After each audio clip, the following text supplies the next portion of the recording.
Well, hello plant lovers, it is Matthew in Melbourne. Thank you for finding me on this chilly winter's morn here in Melbourne. If you're new here, I try to grow cold, cool, intermediate orchids here in Melbourne, Australia without any help from greenhouses or grow lights or humidifiers, really just me and them inside or outside or not at all. So if that sounds like your bag, do hit subscribe. I post every week on a Friday. My ramblings are amateur, sometimes utter failures, but hey ho, it might help you in your orchid journey wherever you are. And today, plant lovers, to that point about indoors or outdoors, not at all, we're not talking about these two that are in bloom. They're just here for decoration because they're in flower and they're quite lovely. No, today, over the last few years since I started my channel, a few people have asked me about that point, indoors or outdoors, because sometimes I move plants in for winter and out in summer. And a few of you have asked, what, how, when? Well, someone asked me again last week and I thought, well, you know what? It's now winter. I've actually done it, but maybe today is the day where I just walk through and show you what I do bring inside, where they go, and what stays outside, generally speaking. Now, the actual act of picking up a plant and bringing it in is not that enthralling, so I don't need to go through that with you.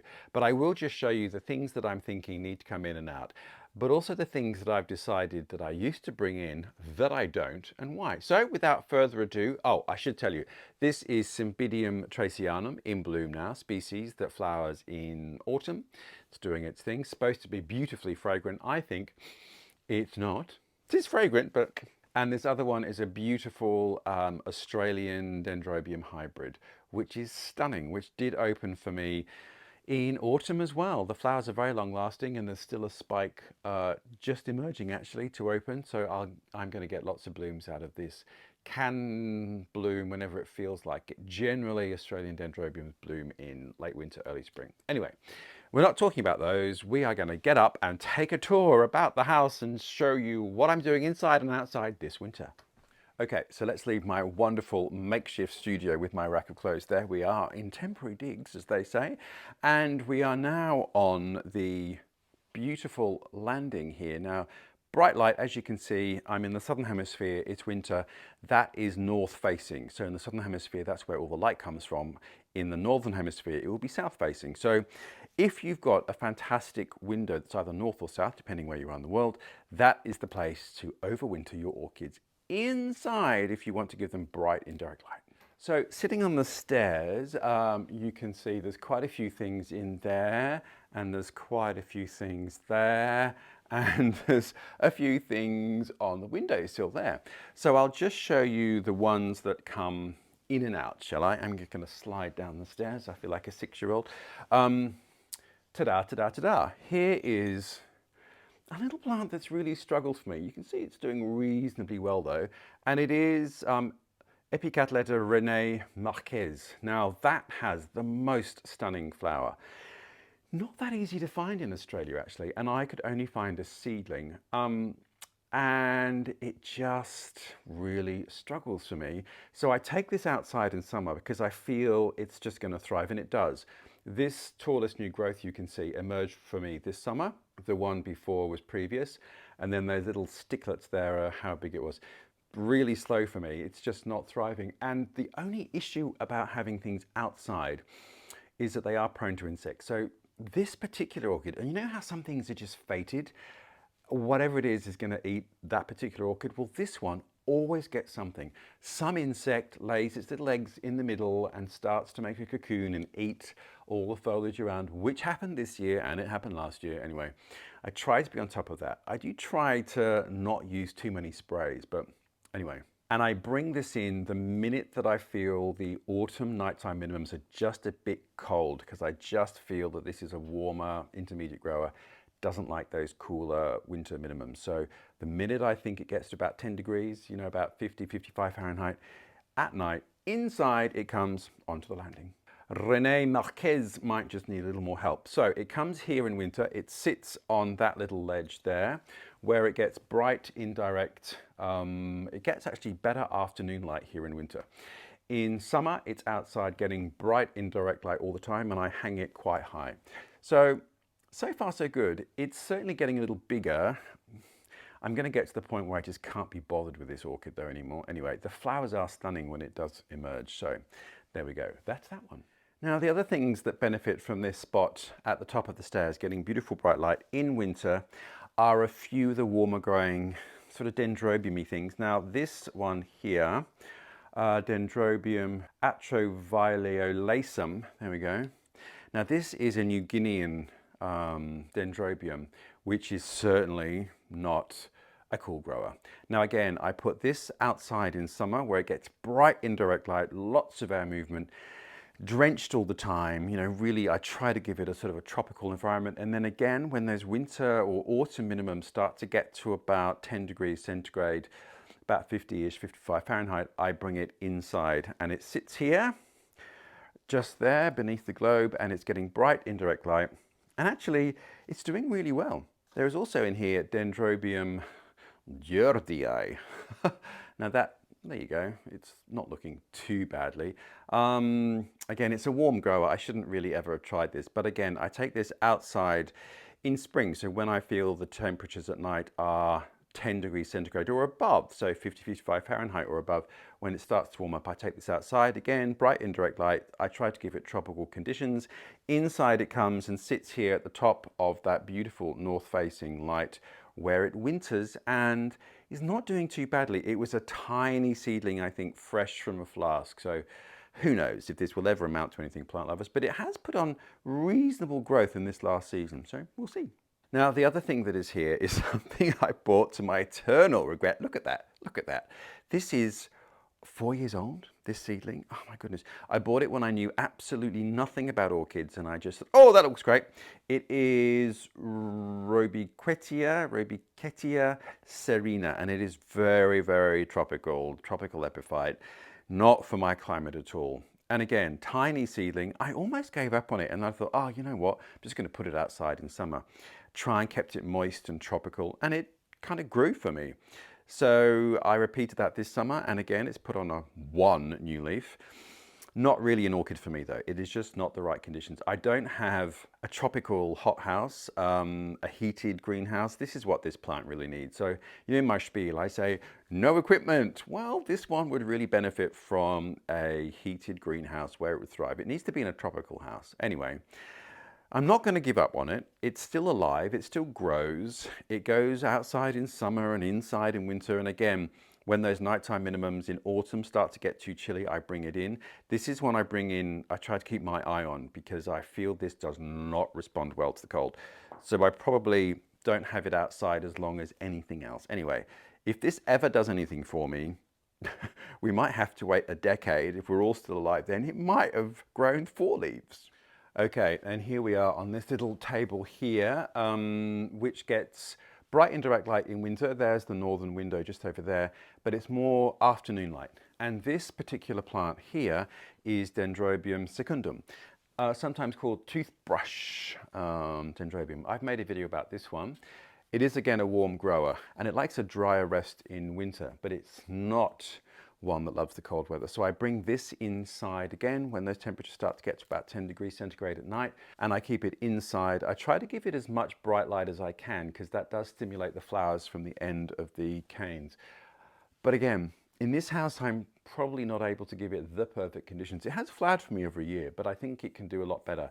So when we move, I'm hopeful that I can find the perfect spot for this in winter, where it's going to get really bright light and flower like there is no tomorrow. Anyway, this one, quite hard to find. I am really focused on bringing this in when it gets too cold. Ditto, I take it out when I think it's warm enough. Now, let's go downstairs to the top of the stairs, well, halfway up, as Kermit said, and I'll show you a couple of other things. Okay, so the light's behind me, so it's going to be a bit of bad light, I think. So on this table here is this beautiful Epidendrum. There we go. Now I have made many a video about this. It is Epidendrum centropetalum. There we go. It's a really beautiful orchid. Hard to find again, and I think that is one of the clinchers for me to actually focus energy and really be aware of the seasons is really how hard it is to replace. So some things I think, oh, you know, whatever, I could always get another one. This, I just have not really ever seen it for sale much. It's the most beautiful flower. Let's have a look at it. It's just about to open. There we go. Can you see that? Beautiful.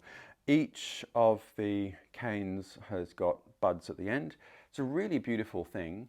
And again, it is a sort of an intermediate grower, so it's not going to like my winter. It could, but I'm not prepared to take the risk to see if it will. Maybe when it's a little older and I have a division from these kind of crazy plantlets that grow on it.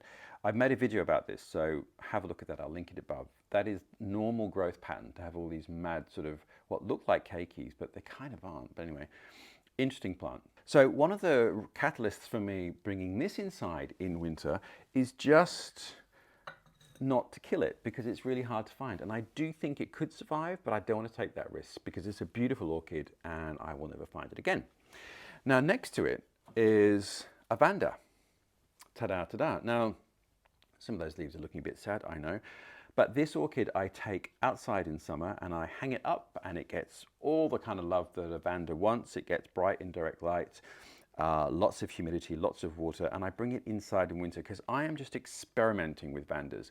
This was an $8.95 seedling from a little tube from a hardware store. So, you know, I don't have a lot of money invested in this, but when we get outside, you will see that I am experimenting with vandas outside all year because some of them are quite cool growers, well, from coolish climates.